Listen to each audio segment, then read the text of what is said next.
Hello and welcome to LATAM's 777-300ER Premium Business Class Trip Report. Let's go!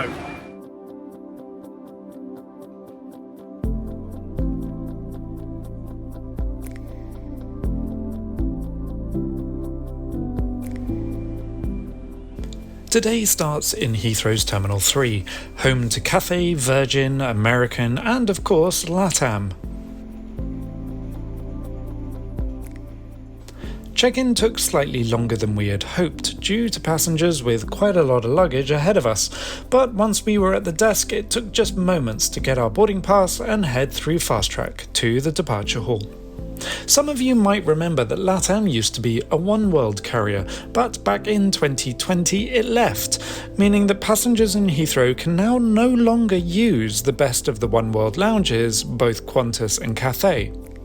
Instead, the airline has a strategic partnership with British Airways, meaning the only lounge LATAM passengers can use is the BA lounge just off the main departures waiting area.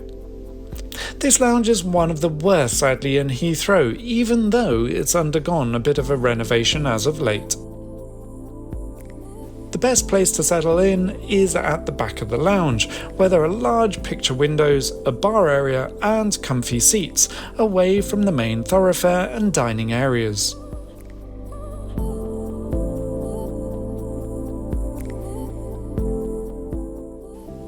There's plenty of drink and food options, but the sparkling wine is Bottega, not the best Prosecco in the market.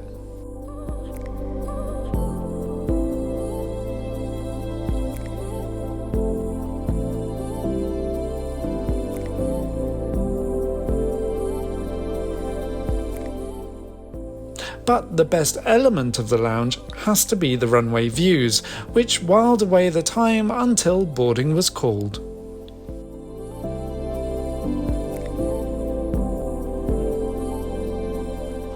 After a lengthy walk to the gate, we were pleased to see boarding had just started, and we were able to be some of the first to get on board.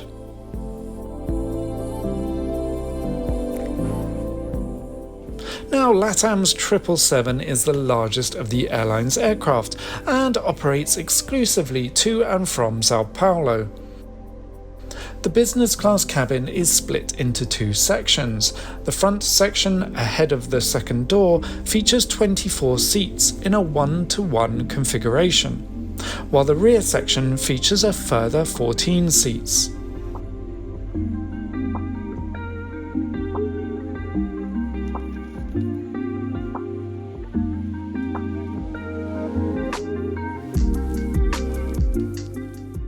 The centre pairs alternate between honeymoon and separated seats. They are well designed, featuring dark, real marble tabletops, ribbed fabric seat walls and deep woven seats which include leather headrests.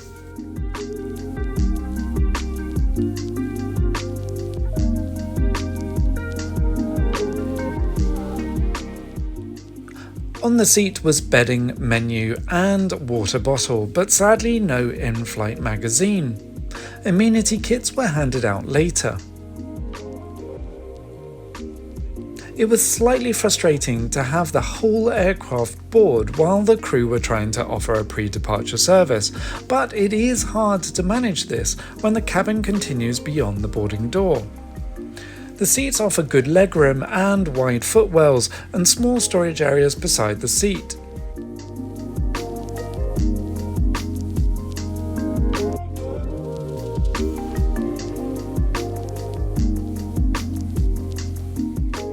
There's an easy-to-use seat control as well as a handset for the IFE screen, which isn't really needed as the screen is touchscreen and highly responsive.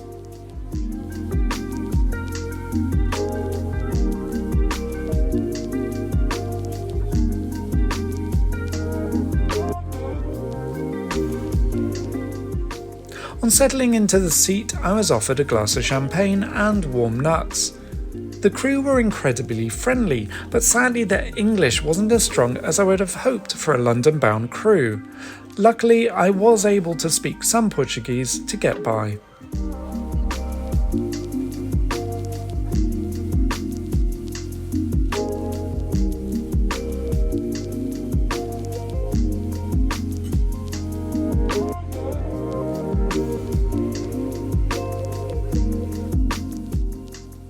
Continuing the seat tour, I checked out the table, which was a single piece and sturdy in design, while there was also shoe stowage beside the seat.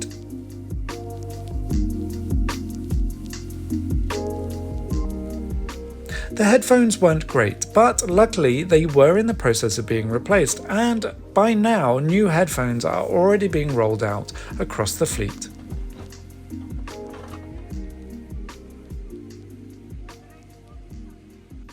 Let's take a look at the menu, which was decent, but not much in the way of choices for a 12-hour flight. But to make up for the lack of dishes, there was an extensive and well-curated wine menu.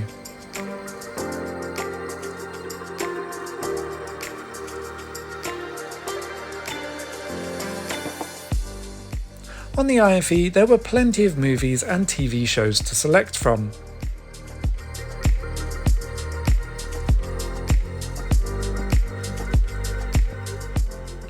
And the amenity kits were pretty well stocked and featured a range of designs from South American designers.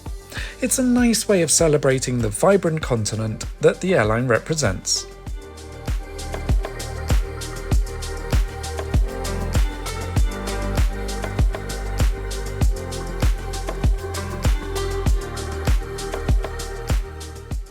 Sadly though, the bedding, although comfortable, was a lot more plain.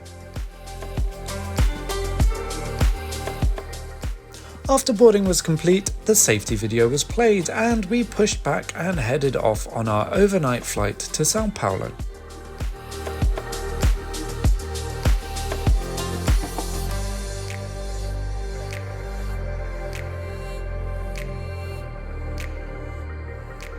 After takeoff, I checked out the toilets, which were spacious, clean, but poorly stocked.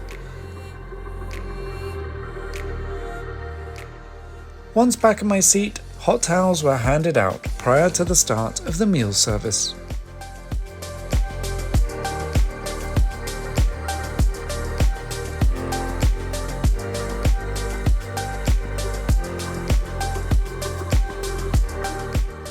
The starter was served on a tray, but it was a nice touch to ask if we wanted freshly ground pepper.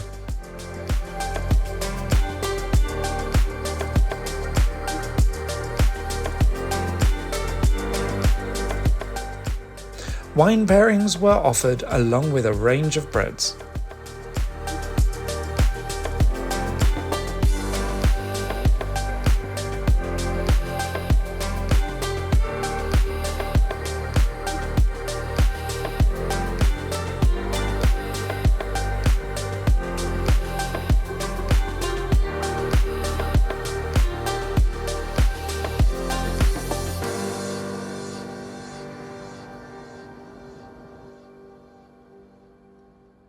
The main course was a flavoursome beef dish for me, along with tasty dauphinoise potatoes.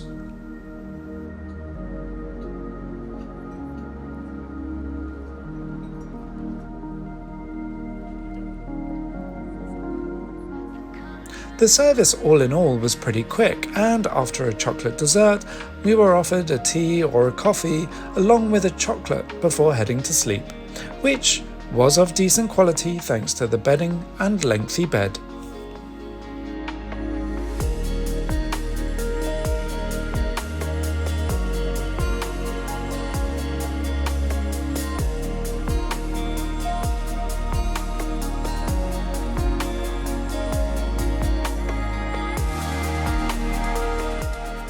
After a good sleep, just waking up 2 hours before landing, we had already been flying over Brazil for a couple of hours.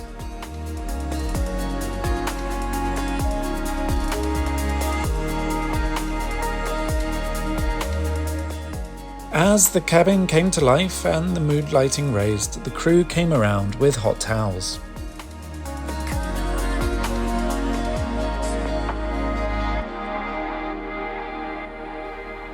After a chilled pre-breakfast juice was served, breakfast was presented, which included beautifully cooked eggs, fresh fruit, a yogurt with granola, and a selection of warm pastries.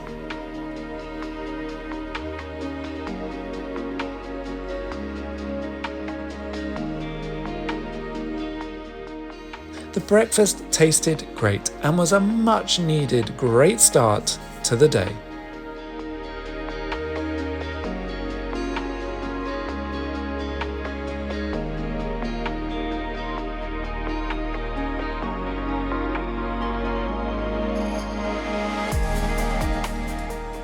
Now, LATAM's overall product is pretty solid and the crew are great, but the cabin is missing a few design elements to bring it to the standard of the 787-9, which operates from Santiago.